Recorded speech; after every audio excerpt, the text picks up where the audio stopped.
जय हिंद बच्चों। I hope and believe कि आप लोग बहुत अच्छे होंगे और आप लोगों की तैयारी बहुत ही शानदार रही होगी। तो बच्चों, जैसे कि हम आप लोगों को शुरू में बोले थे कि आप लोगों को डेली वीडियो मिलेगा, लेकिन पिछले कुछ दिनों से आपको वीडियो नहीं मिल रहा था और हम पूरा आप लोगों को कंप्लीट रिवीजन भी नहीं करा पाए। इसका मेन कारण क्या था कि हम जो अभी बोल रहे हैं ना, इसका आवाज़ आप लोगों को सही से सुनाई नहीं दे रहा है। कुछ बच्चे बोल रहे थे कि आवाज़ गूंजता हुआ लगता है और सही से समझ में नहीं आता है। तो इसलिए हम पिछले कुछ दिनों से वीडियो नहीं दे रहे थे, क्योंकि लास्ट में अगर आपको और भी, जैसे हम कुछ पढ़ाते आपको और समझ में नहीं आता तो आपको मतलब कि होता ना, आपका टाइम का बर्बादी होता, इसलिए हम आपको वीडियो नहीं दे रहे थे। लेकिन अब जो आप लोगों का तो परीक्षा हो जाएगा और कल ही मैथ का भी एग्ज़ाम है। 14 तारीख को मैथ का ही एग्ज़ाम है और जो अब अगले साल एग्ज़ाम देंगे, यानी कि जो बच्चे 2024 में एग्ज़ाम देंगे उनके लिए वीडियो आएगी। अब देखते हैं कब से, लेकिन क्योंकि अभी माइक तो नहीं है, जब जल्द ही माइक का यदि आ जाता है तो आपको वीडियो मिलेगा, ठीक है। और हम बात करेंगे आज की, आप लोग कैसे अच्छा स्कोर कर सकते हैं मैथ में, ठीक है। आप कैसे अच्छा स्कोर कर सकते हैं मैथ में हम आपको जल्दी से बताएंगे, वीडियो ज़्यादा लंबा नहीं करेंगे और शॉर्ट में बताएंगे। सबसे पहले आप लोग का क्या करना होगा कि आप लोगों को सबसे पहले ऑब्जेक्टिव सॉल्व करने के लिए मिलेगा, ठीक है। तो सबसे पहले आप लोग क्या कीजिएगा कि 50 ऑब्जेक्टिव जो जो आपसे बनेगा उसको सॉल्व कीजिएगा, क्योंकि आपसे OMR जो होगा वो 1 घंटे के बाद या सवा घंटे के बाद ले लिया जाएगा। आपके पास OMR पहले लेगा, उसके बाद वो भी लेगा, ठीक है। तो आप लोगों को क्या करना है कि सबसे पहले ऑब्जेक्टिव ही सॉल्व करना है। तो आप ऑब्जेक्टिव में कैसे 50 में 50 सही कर सकते हैं, तो सबसे पहले आप क्या कीजिएगा, जो क्वेश्चन आपसे बन रहा है, जो क्वेश्चन आपसे सॉल्व हो रहा है बहुत अच्छे तरीके से, उसको सबसे पहले आपको सॉल्व करना है, ठीक है। और जो क्वेश्चन आपसे ऑब्जेक्टिव में सही नहीं हो रहा है उस पर आप ज़्यादा टाइम वेस्ट नहीं कीजिएगा, क्योंकि यदि आप ऑब्जेक्टिव में ज़्यादा टाइम वेस्ट करते हैं तो आपका लॉन्ग में और शॉर्ट में, लॉन्ग शॉर्ट बनाने में आपको टाइम नहीं मिलेगा, और अगर टाइम नहीं मिलेगा तो आप 100 में 100 स्कोर नहीं कर पाएंगे। तो आप लोग जैसे, और क्या होगा यदि आपसे कोई सवाल नहीं बन रहा है ऑब्जेक्टिव में, तो आप उसके ऊपर टाइम वेस्ट नहीं कीजिएगा, ठीक है। जो आपको हल्का लगे और जो जल्दी जल्दी बन जाए उसको जल्दी जल्दी बनाते जाइए। और अगर आपको 100 क्वेश्चन मिलेगा और अगर 100 में आसानी से बन जाएगा आपसे 50, ठीक है।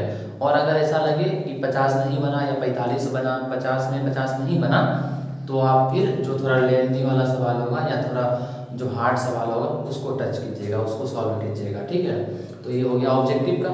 और आप लोग क्या कीजिएगा, शॉर्ट में आप लोगों को बनाना होगा शायद कितना सवाल, 15 सवाल बनाना होगा और 20 क्वेश्चन रहेगा, शायद 20 क्वेश्चन रहेगा। तो आप लोग क्या कीजिएगा, पहले जो जो क्वेश्चन आपने पढ़ा है, जो क्वेश्चन आपको बहुत अच्छे से आता है, ठीक है, उस क्वेश्चन को पहले आप टिक कर लीजिएगा। जैसे मान लीजिए 1 नंबर क्वेश्चन है, यहाँ क्वेश्चन नंबर 1 है, फिर क्वेश्चन नंबर 2 है जो भी होगा, क्वेश्चन नंबर 3 है जो भी होगा, क्वेश्चन नंबर 4 है जो भी होगा, ठीक है। तो यदि आपको क्वेश्चन नंबर 1 आता है तो क्वेश्चन नंबर 1 को टिक कर लीजिएगा, ठीक है। फिर क्वेश्चन नंबर 2 यदि आपको नहीं आता है तो क्वेश्चन नंबर 2 को छोड़ दीजिएगा। फिर मान लेते हैं क्वेश्चन नंबर 3 आपको आता है, 3 को टिक कर लीजिएगा। फिर क्वेश्चन नंबर 4 आता है तो क्वेश्चन नंबर 4 को टिक कर लीजिएगा। और इस तरह करके आपको जो जो 15 क्वेश्चन जो आपको आता है उसको आपको टिक करना है, ठीक है। तो आप टिक करने के बाद क्या होगा, आपको ज़्यादा रफ करना नहीं पड़ेगा, मतलब ज़्यादा, जैसे होता है ना कि ये क्वेश्चन आधा सॉल्व किए फिर लग रहा है कि आधा हम नहीं सॉल्व कर सकते अब, तो इस तरह में क्या होगा, आपका टाइम भी बचेगा और आप अच्छे से 15 क्वेश्चन को सॉल्व भी कर पाएंगे, ठीक है। और अगर आप इसको टिक नहीं करते हैं पहले तो क्या होगा, आप मान लीजिए 2 नंबर क्वेश्चन मतलब ये टिक नहीं किए, ठीक है, और 2 नंबर भी बनाने लगे और कुछ दूर तक बनाए, फिर आपको पता चला कि अब इसके बाद हम सॉल्व भी नहीं कर सकते हैं, तो क्या होगा, वो क्वेश्चन आधा ही बना रह गया, पूरा सॉल्व नहीं हुआ, तो आपको उसमें नंबर नहीं मिलेगा या गलत हो जाएगा तो नंबर 1 भी नहीं मिलेगा, ठीक है।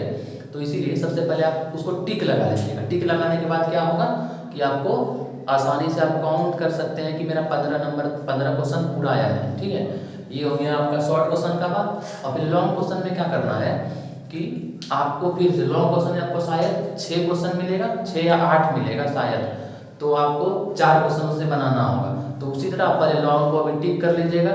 और लॉन्ग में आपको ग्राफ नहीं छोड़ना है। जो बच्चे यहाँ पढ़ रहे थे मेरे पास ऑफलाइन में, मतलब जो आते थे पढ़ने, उनको तो मैंने बता दिया कि ग्राफ बहुत ही ईजी आएगा और ग्राफ आपको आपसे बहुत ईजिली बन जाएगा। तो ग्राफ में फुल भी नंबर मिलेगा, उसमें गलती होने का चांस ज़्यादा नहीं होगा, ठीक है। और आप अपने अकॉर्डिंग देख लीजिएगा कि आपसे कौन कौन क्वेश्चन सॉल्व हो रहा है और कौन कौन क्वेश्चन आपको इजी लग रहा है। जो क्वेश्चन आपको इजी लगेगा वो क्वेश्चन आपको अच्छे से सॉल्व करना है, ठीक है। और अगर आपसे शॉर्ट में 15 क्वेश्चन नहीं पूरा, तो 15 क्वेश्चन यदि आपसे नहीं बन रहा है तो जितना आता है आपको, पहले तो जो आता है पूरा उसको सॉल्व कीजिएगा। जो पूरा आपको आता है उसको सॉल्व कीजिएगा। उसके बाद यदि लगे कि अब हमसे ये क्वेश्चन नहीं सॉल्व हो रहा है या 15 क्वेश्चन नहीं पूरा जो हमसे बना, तो क्या करेंगे, फिर जो क्वेश्चन हल्का आपको कुछ याद है कि ये बन जाएगा, इसका ये प्रोसेस से हल होगा, तो उसको कम से कम आप 2 से 3 लाइन में सॉल्व कर दीजिएगा। तो इस तरह क्या होगा, कम से कम 1 नंबर भी तो दे ही देगा उसमें। फुल नंबर आपको मिलेगा, लेकिन यदि आप पूरा सॉल्व करेंगे तभी फुल नंबर मिलेगा। यदि आप पूरा सॉल्व नहीं करेंगे तो फुल नंबर तो नहीं मिलेगा। तो छोड़ने से तो अच्छा है ना कि सॉल्व आधा भी कर दें। यदि आप छोड़ ही देते हैं पूरा तो क्या नंबर मिलेगा, कुछ नहीं। और अगर आप थोड़ा भी सॉल्व कर देते हैं तो आपको 1 नंबर मिल जाएगा। यदि 2 नंबर का क्वेश्चन है तो आपको 1 नंबर मिल जाएगा। और यदि 4 नंबर का यदि 5 नंबर वाला क्वेश्चन है तो हो सकता है 2, 3, 4 भी दे दे यदि ज़्यादा सॉल्व किए हैं, ठीक है। तो छोड़ने से अच्छा रहेगा कि आप लोग सॉल्व कीजिएगा। तो हम ज़्यादा वीडियो को लंबा नहीं करेंगे बच्चों। तो चाहिए एकदम आप अपना बेस्ट दीजिए, बहुत अच्छे से पेपर को दीजिए और ज़्यादा से ज़्यादा बनाने का कोशिश कीजिएगा, छोड़ने का नहीं। और डरिएगा नहीं, बिल्कुल भी घबराइएगा नहीं। हो सकता क्या होता है, एग्जाम हॉल में जाने के बाद आपको थोड़ा घबराहट सा लगेगा, ठीक है, थोड़ा हार्ट बीट भी तेज लगने लगेगा, लेकिन आपको घबराना नहीं है, बिल्कुल एकदम नॉर्मल रहिएगा और अच्छे से एग्जाम दीजिएगा। तो बच्चे तब तक मिलते हैं आपको अगले वीडियो में। तो आप लोगों से नहीं मिलेंगे या मिलेंगे एग्जाम में, है ना, एग्जाम के बाद, सॉरी एग्जाम में नहीं, एग्जाम के बाद आएंगे एक दिन, तो पूछेंगे आप लोगों से कैसा रहा आप लोगों का एग्जाम। तो तब तक जाइए, एग्जाम दीजिए अच्छे से। बेस्ट ऑफ लक बच्चों, ऑल द बेस्ट। जय हिंद बच्चों।